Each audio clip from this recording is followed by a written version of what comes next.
Hello and welcome to the podcast. My name is Michael. I'm the founder of noggins.co and this is Connecting Dots.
So, this being our inaugural episode, I wanted to talk to you a little bit about the what and why behind the podcast. So, what is it that you can expect from the podcast? And probably more importantly to me, why it is that I'm sitting here talking to you in the first place.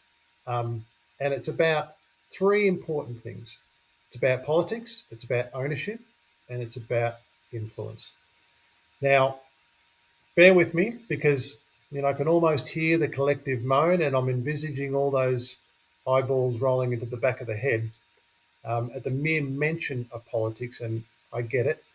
But the reality is if we don't take an active interest in politics, if we don't take an active interest in who owns the products and services that we consume on a daily basis, then we are effectively foregoing the influence that we could otherwise have on all of our lives and on the communities, and in particular the health of the communities in which we all live, okay, now and into the future.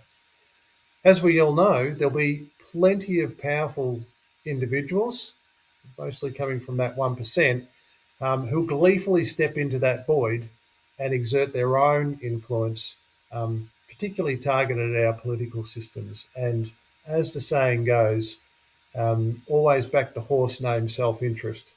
So you can bet that the outcomes they're advocating for aren't going to be in your and my best interest. They're certainly not going to be in the best interest of the communities in which we all live. So that said, for those that know me, I am prone to, the odd rant. I'll put my hand up. And maybe this is a good time to plug my blog. It's called Heard Not Heard. If you haven't visited it already, you'll find it on our website. That's www.noggins.co. But it does remind me of a saying that I'm sure most of you are familiar with, and it is that opinions are like arseholes. Everyone's got one. And yes, I do look forward to sharing mine with you. Opinions, that is, just to be clear. But the idea is that we're going to be talking to some much more learned and informed people. So I guess that as entertaining, as interesting as the lunatic fringe can sometimes be, the idea is not to talk to flat earthers. No, we're not really interested in what is the optimum time to take an ice bath, or try and sell you or of the importance of some 5 point you know plan to better health and wealth and happiness and whatever. The idea is to talk about real issues affecting the community, and talk to people who are actually out there effectively trying to make a difference. Okay, a couple of caveats and an ask. The caveats are that I'll talk quite a bit in generalizations, and it is not to suggest that I think that there's a whole heap of absolutes. In fact, I'm of the opinion that there are very few absolutes in life, but generalizations are an effective or efficient means of communication and getting a point across, and that is what their intention is. So before the rage, try and keep that in mind. The other one is that we're trying for better, not perfect. This is not about shaming. It's not about saying always do this or whatever. It's about seeing where we can incrementally make changes that can effectively, collectively, affect better outcomes for our community. Perfect doesn't exist, and we're not suggesting that you should always act in a certain way. Incremental changes from a collective going to have a big impact. The ask is that at some point while you're sitting here listening to me, you feel or see some sort of alignment with your own worldview or your own values. Please head to the website and sign up. Also, don't keep us a secret. Tell your friends, tell your family. I'd say tell your colleagues, but I get it. We don't want to be that person at work. But the idea is that we are trying to build a community, and it is together that we are going to be able to exert influence. So at the risk of banging on for too long, I think it's important that I touch a little bit on, what the end goal is here. What is it we're actually trying to achieve? Because this is not about just, another campaign. We're not trying to create some sort of temporary rage on particular topics, or we're not suggesting everyone should sit in a circle, hold hands, and sing kumbaya or whatnot. And that is not to say that people shouldn't express themselves as they see fit. And it's also certainly not to say that we shouldn't be incredibly fucking angry about the state of play with some really important issues in our society. Thinking education, think housing, think cost of living, think the way that we have turned the care and safety of some of the most vulnerable in our society into profit machines. I mean, it is criminal, not borderline criminal, it is criminal. And we should all be incredibly upset and feel very passionate about the fact that something should be done to improve those situations. Now, whilst acknowledging all that is, and those emotions and feelings and any actions that may be taken, non-violent, of course, are all valid. What we're trying to do is actually deliver some projects that are actually a lot more tangible in nature. And by that, I mean delivering tangible benefits to our members, and conversely, tangible benefits to the communities in which they live. Now, if you think that they are mutually exclusive, I'm here to tell you that they're not. So before I finish up, just wanted to quickly talk to you about Dolly. That's DOLI. Dolly is our flagship project. It's an acronym, stands for Directory of Local Independence, and it is a food and drinks business directory. And for those who are unfamiliar in particular, I'm sure you're sitting there going, a directory, what on earth has that got to do with enabling the type of change that you've been talking about? And look, that is a reasonable observation. But what I wanted to talk to you about is not just where we are now and why Dolly is an important starting point, but a journey about where we want to where we want to take this, and how important it is to achieving some of those goals. Okay, so food and drinks. In a world where we are, as a community, increasingly disconnected, the world of social media and algorithms and all those sorts of bits and pieces and so forth, serving up stuff that we never knew we were interested in, probably still are. Um, Food and drink is the type of the things that bring people together. You know, you come together to share a meal. You come together to have a drink. Um, and when you think about your milestones, when you think about having birthdays, celebrating birthdays or anniversaries, or even if it's just catching up with friends, you tend to be thinking, um, my favourite restaurant, my favourite winery, um, where do I go from which cafe do I go from a coffee, all those sorts of things, great environments. And the reality is that those local food and drinks businesses are so much more than just the food and drinks that they actually produce, right? I mean, they're your neighbours. They are providing employment and opportunities in the community. They are sponsoring your kids' um, cricket team or netball team or whatever. They contribute to what is the unique fabric of your community. Okay, meet me at so and so's. Let's go for a quick one after work at wherever. Um, so they're much more ingrained in community than we probably actively think about from a day to day basis. And the slogan for Dolly is "Ask a local, tell a friend." So what we're looking at is getting our members to actively promote those, not just be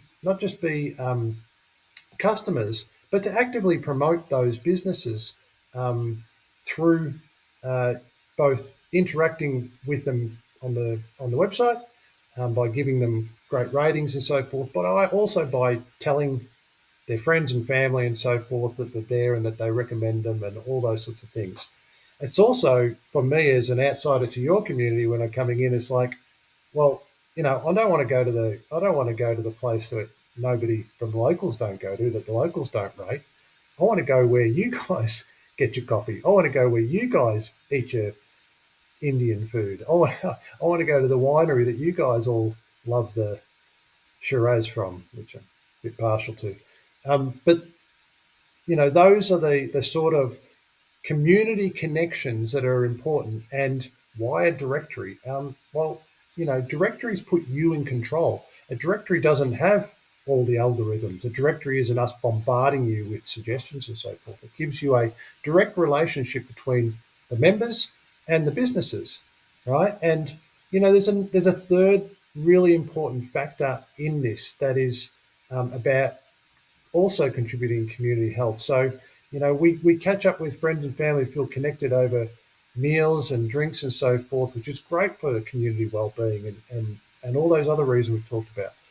But think about also the arts. I mean, like, community well-being is measured in a number of things, but the health of its local food and drinks um, industry and the health of its local arts community are great indicators about and how they're engaged by their community members are great indicators of community health, right? And you know, local food and drinks businesses create spaces and opportunities for our artists to engage with that community, whether it be a band night, whether it allows an artist to display their paintings, whether it's a comedy night and so forth. And those that's the sort of ecosystem that Dolly is going to promote, um, so that there's this continued relationship, um, which exists in reality as well, but we want to also encourage and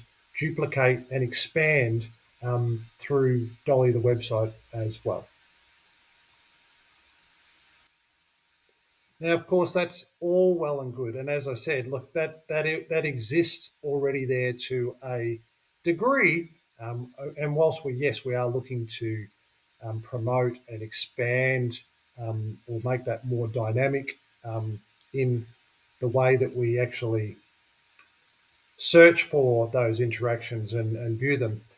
There are other functionality and there is other complementary programs that we want to deliver that will actually drive commercial benefit for all three of those entities, right? So think the food and drinks businesses, think the artists, think the members. Now, how on earth does that happen? So without going into a huge amount of detail, but think about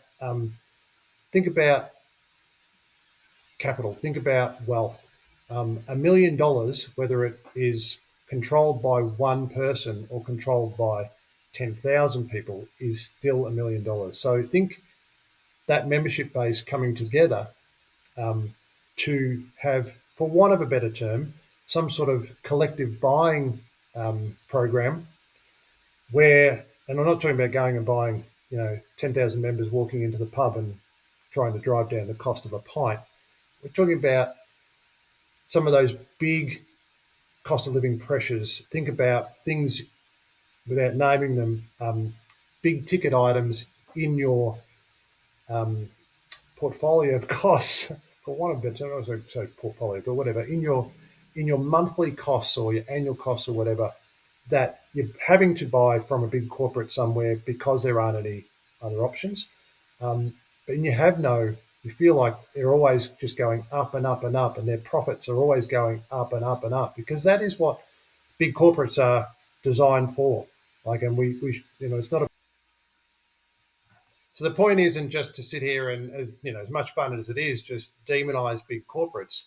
It's really important to recognize and accept what their objectives are.